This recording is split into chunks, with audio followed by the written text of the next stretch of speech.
ODM is the biggest political party in the world. ODM has passed the test of time. These other ones called UDA, these are political parties at puberty stage. Personally, as Babu Owino, I can never, I will never, and I must never leave ODM. I'm even ready to die for Baba now. Leave, don't talk about how far, this far now. Leave how far, I'm not even thinking about it. If there's anybody who can take the first bullet for Baba or grenade, it's me. I'm Babu Owino, Member of Parliament in Embakasi East constituency. And as Babu Owino, I've been having a political journey way back from the University of Nairobi. While I was a student leader, having served as I was the longest serving student leader on earth. Served for many terms. And as I was serving, I was also pursuing my many degrees. And in addition to that, I was also a leader in primary school, way from class 3, being a leader throughout, to class 8 being a head boy, then as it was then referred to. Then in high school, prefect throughout. In A-levels, did my A-levels from 5 and 6, the Cambridge system. That is A-S and A-levels. Was also a student leader for 2 consecutive terms. Then joined the University of Nairobi. Was also a leader for the longest time possible. Then went to, then the people of Embakasi East constituency poached me from the university because of the great work that I was doing. Yes. Then was elected a member of parliament. And you who is interviewing me here, you also know that we are also going to contest and oppose again because of our great work and development. Leaders are born, some are created. But I believe that leadership comes majorly from God, whether you are born or created. So having been born a leader, leadership is just in my DNA. But I decided to join ODM because of the ideologies, which were so desirable and so practical. The ideologies of ODM, led by the party leader, Honorable Raila Odinga, who is a political liberator, an enigma, vintage, and Baba being the leader for ODM, together with his ideologies that I was resonating very well and still resonate very well with his ideologies, I decided to use that vehicle for my parliamentary seat in Embakasi East constituency. So why ODM? ODM because, number one, ODM is a party with very practical ideologies. ODM is a party with the ideologies that will improve the lives of the common mwananchi, the lives of the youth, the lives of women, the lives of the old, persons with disability. Actually, ODM covers every living thing. Anything that breathes, the ideologies are in the ODM constitution because it's a respecter of life. And any person who respects life, that's a person who wants the best for human beings. So, Raila Odinga, having struggled for this nation, the long struggle that we all know of, the history, he was doing it for the interest, the inherent and inalienable interest of the common mwananchi. Number 2, ODM is the biggest political party in the world. ODM has passed the test of time. These other ones called UDA, these are political parties at puberty stage, adolescent stage. That's where they are too excited and so erratic. But ODM does its things in a very organized manner. It's a party that there was, is a party that there is, and is a party that there will be, with a strong leader behind it.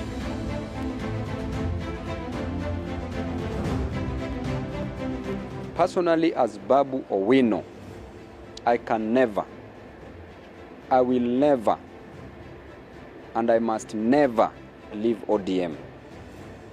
It's because of my love for the party, because of my love for Baba. That's why I can never even imagine, just imagining or harboring an intention to leave ODM, that alone is commission of political suicide. And anybody who does that, majority of whom we've seen, goes into political oblivion. So for me, I'm in ODM to live and to stay. ODM does not frustrate anybody, and ODM has never frustrated anybody. These are people who are highly ambitious. If ODM frustrates, sin goes into political oblivion. So for me, I'm in ODM to live and to stay.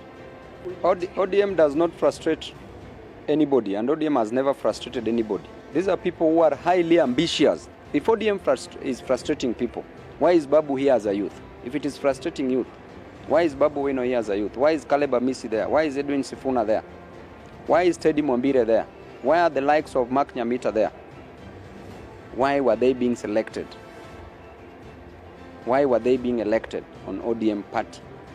So this is just a joke. It's just an excuse that you want to leave because you are highly ambitious.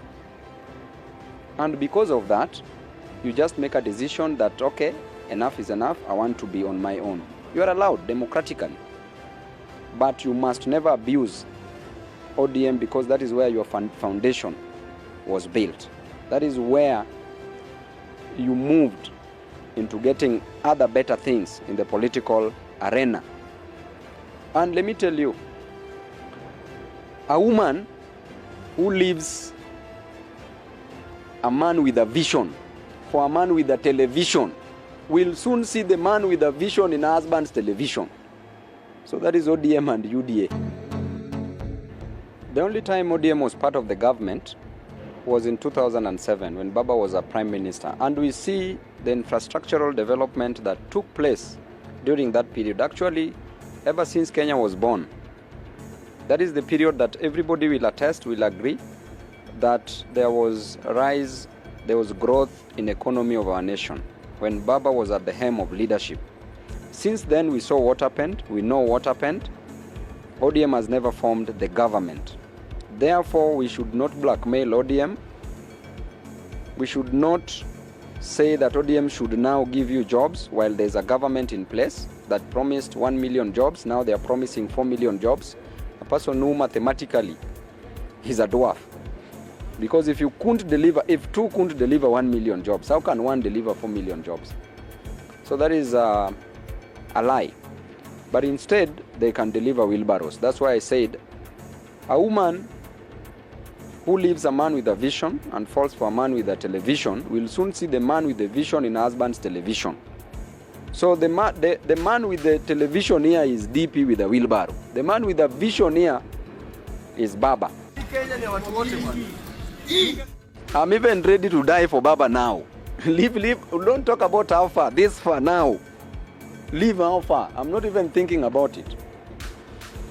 If there's anybody who can take the first bullet for Baba or grenade, it's me. Now, not tomorrow. Why? Because I believe in him. I believe in him 101%.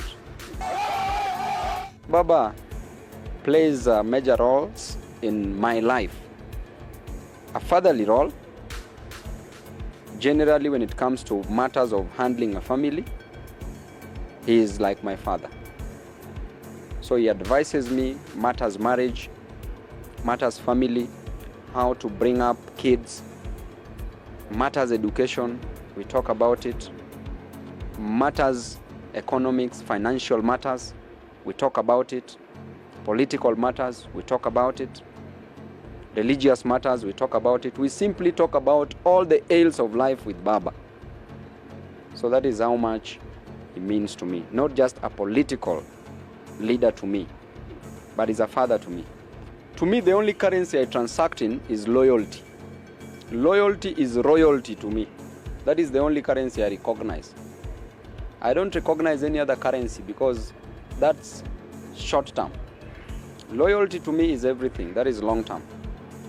So being bought, those are leaders with a mission, not leaders with a vision. A mission is a function of the sight.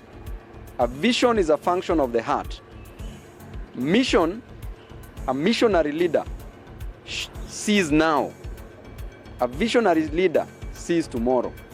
So those are missionary leaders, I'm a visionary leader. Those are political dealers, I'm a political leader.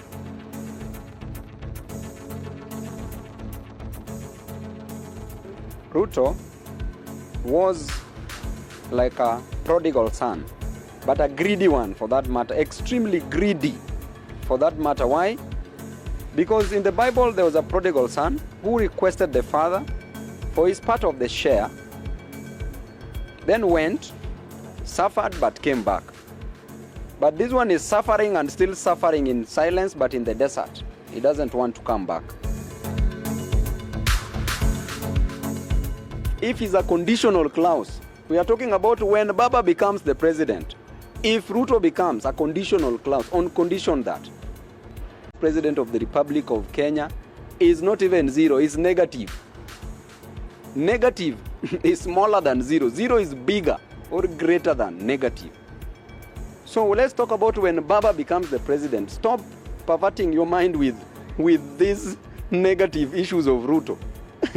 Don't put wheelbarrow in your mind because it is empty. So you will think about nothing but just wheelbarrow. Let me tell you one strange thing about the number of times Baba was vying. They are all odd numbers. Odd numbers are associated with probably evil. 1997, odd number. 2013, 207. 1997, odd number. 207, odd number. 2013, odd number. 2017, odd number. Now we are going to 2022, even number. Success, associated with success. So definitely we are going to succeed. This, there is no trying about it. Raila is going to be, I can tell you, and I can tell you before God that Raila is going to be the next president of the Republic of Kenya. I can tell you. And if he fails to There is no if, and I will not answer that question. There's only when he becomes the president. Then you ask me what he should be doing when he becomes the president. When Raila becomes the president, the youth in this nation will be the greatest beneficiaries in this nation. When you talk about the commissions set for the youth, when you talk about the university students, the matters help and how we are planning to handle help plus the interest and to waive it, the interest for the comrades at the university will be a plus. When you talk about a possibility of having free university education, benefit to the youth. When you talk about more than, because Baba talked about at least, Ruto is talking about at most. At least means that number or more. Ruto is talking about that number or less. So Baba said that at least 7 youth will be ministers. The proposition for the ministry for the youth will be created. That leads to opportunities. When you talk about youth being the commission for the youth, jobs. Baba is a person who has a vision for infrastructure. He said infrastructure, infrastructure, infrastructure. Develop infrastructure, you attract investors. When you go, for example, right now to Northeastern, you tarmac every place. Then you put electricity there. Then you put water there. What do you expect? Investors will come because they have the essentials that they need. We will reduce taxes in this nation. If a government wants to grow, increase government expenditure and reduce taxes, then the economy will attain what we call macroeconomic equilibrium. The economy will be at optimum. You will be picking money along the streets. Leave alone this one of Ruto where you cannot get anything. You will pick money in notes form along the streets. Money will be into the pockets of the people. We will increase the purchasing power. When we increase the purchasing power, we will increase demand. When we increase demand, we increase aggregate supply. When an aggregate supply meets the aggregate demand at equilibrium price and optimum equilibrium quantity, we will attain macroeconomic equilibrium. I don't want to proceed because I want you to perform those ones first.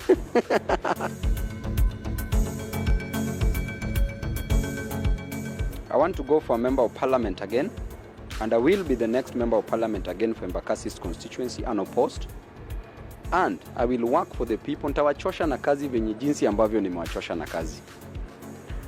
My main reason is to deliver services. To me, I'm more of a servant. The Bible says that a leader must serve. For you to be for you to be a leader, you must be a servant. My main aim is to serve, is to ensure that that person, that lowest person within Embakasi East, graduates to some ranks in life.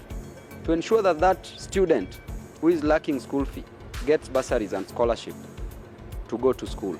To ensure that that mama mboga who has no stock, we try to help through empowerment so that that kiosk grows into a supermarket.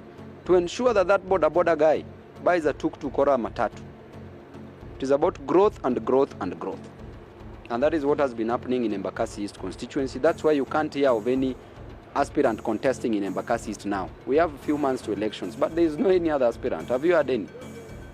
There is none. You see, this is a one-horse race with a mule. A mule is a combination of a donkey and a horse, biologically. So this is a race between a horse, who is Baba, and a mule, who is Ruto. A mule is a